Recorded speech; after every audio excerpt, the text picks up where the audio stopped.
रेवाड़ी के रामगढ़ भगवानपुर गांव में 200 बेड के सरकारी अस्पताल की मांग को लेकर चल रहा आंदोलन अब और तेज हो गया है।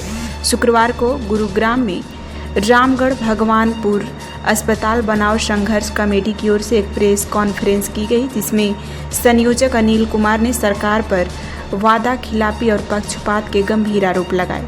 कमेटी ने बताया कि भगवानपुर ग्राम पंचायत में हॉस्पिटल के लिए 7 एकड़ से ज़्यादा भूमि और वाटर वर्क्स के लिए 10 एकड़ जमीन मात्र 1 रुपये प्रति एकड़ के हिसाब से दी थी, लेकिन अब सरकार बिना कारण अस्पताल को दूसरे गांव में स्थानांतरित करना चाह रही है। ग्रामीणों ने आरोप लगाया कि केंद्रीय मंत्री राव इंद्रजीत सिंह ने हॉस्पिटल का वादा किया था, लेकिन अब वे मिलने तक को तैयार नहीं हैं। वहीं रक्षा मंत्री आरती राव सिंह पर भी भेदभावपूर्ण निर्णय लेने का आरोप लगाया गया। प्रेस कॉन्फ्रेंस में बताया गया कि आंदोलन पूरी तरह से गैर राजनीतिक है। आंदोलनकारियों को धमकाया जा रहा है। सरकार का रवैया अलोकतांत्रिक है। भगवानपुर की जमीन लोकेशन के लिहाज से सबसे उपयुक्त है। जब तक हॉस्पिटल निर्माण शुरू नहीं होता है, आंदोलन जारी रहेगा। इस मौके पर ताज सिंह, उमेश चंद्र, खजान सिंह, राजेंद्र कुमार समेत कई सदस्य मौजूद रहे। संघर्ष कमेटी ने सभी विधायकों से अपील की कि वे इस जनहित मुद्दे को विधानसभा में उठाएं और धरना स्थल पर आकर जनता की बात सुने। वोट देने का खामियाजा भुगतने के यहाँ पे आरोप लगे, क्या कहना चाहिए? देखिए, लोकतंत्र में 100% वोट कभी भी एक पक्ष में नहीं जाते। पक्ष और विपक्ष में वोट हमेशा से, जब से इस देश में इलेक्शन शुरू हुए हैं 1952 से लेकर, तब से बढ़ते आए हैं। पर दुर्भाग्य कहूँ या दुख कहूँ कि हमारे जो सांसद साहब है राव इंद्रजीत सिंह, वो इतनी इमेच्योर हरकत पे आ गए हैं। उन्होंने कहा कि 60% वोट मुझे मिला, 40% वोट मुझे नहीं मिला, जो राज बब्बर को गया, ऐसा उनका कहना है। और इस आधार पे हॉस्पिटल नहीं मिलेगा आपको। इससे बड़ी नीचता मैं समझता हूँ कुछ नहीं हो सकती। इस तरह की सोच अगर सांसद साहब रख रहे हैं तो ये गलत है।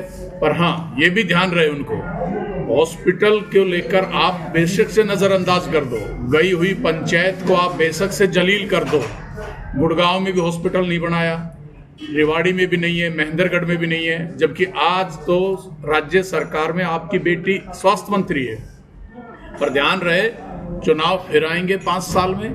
इस लोकतंत्र की सबसे बड़ी खूबसूरती यही है कि यहाँ इस तरह की जो बकवास करते हैं लोग, उनके लिए हर 5 साल में एक मौका दिया जाता है जनता को। तो 5 साल में जनता बदला लेगी। आपको रामपुरा हाउस में, जिस पर आप घमंड हो रहे हैं, लोगों को जाके जलील करके बाहर भगाते हो, उसके अंदर ही कैद कर देगी।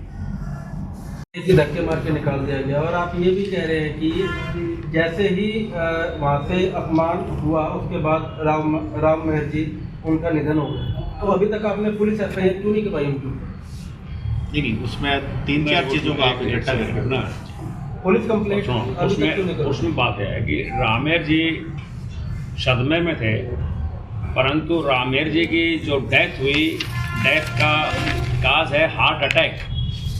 तो हार्ट लीगली, कानूनी तौर के ऊपर हार्ट अटैक से मरने से हम ये नहीं कह सकते कि उसने डेथ की है। सर, वादा खिलाफी और धमकी तो परंतु वादा खिलाफी और धमकी, हमने एक बात की, उन्होंने हमारे खिलाफ कंप्लेंट दी है, एसपी को कंप्लेंट दी है, पुलिस को कंप्लेंट दी है। हमने एक बात की, जो हमको प्रोवोकेट कर रहे हैं, हमारे मेन मुद्दे से दिमाग को डाइवर्ट करने के लिए कि हम भी उनके खिलाफ कंप्लेंट दें, वो हमारे खिलाफ दें और मेन इश्यू डाइवर्ट हो जाए। हमने कहा कि जिन लोगों से कंप्लेंट दी जा रही है वो लोग अभी समझ नहीं पा रहे बात को कि इश्यू क्या है। हम उनके पास जाएंगे, हम उनको गले लगाएंगे, उनको बात को समझाएंगे, क्योंकि वो हमारे अपने आदमी हैं। इसलिए हम उत्तेजित होकर के ऐसा कदम नहीं उठाएंगे। हमें अपने उद्देश्य की तरफ आगे बढ़ना है। इसलिए हमने पेशेंस के साथ, हौसले के साथ इस बात को कोई कंप्लेंट नहीं की। हमारी कंप्लेंट जरूर हुई और हम वहीं आज भी टिके हुए हैं। और परिणाम ये आया कि लोग भी कभी खत्म नहीं होगा जब तक मांग नहीं मानी जाएगी। क्योंकि हम एक बात जानते हैं, हमारा आंदोलन लोकतांत्रिक होगा, शांतिपूर्ण होगा, जो अभी तक हुआ है, और ये आंदोलन कदम पे कदम आगे बढ़ता जाएगा।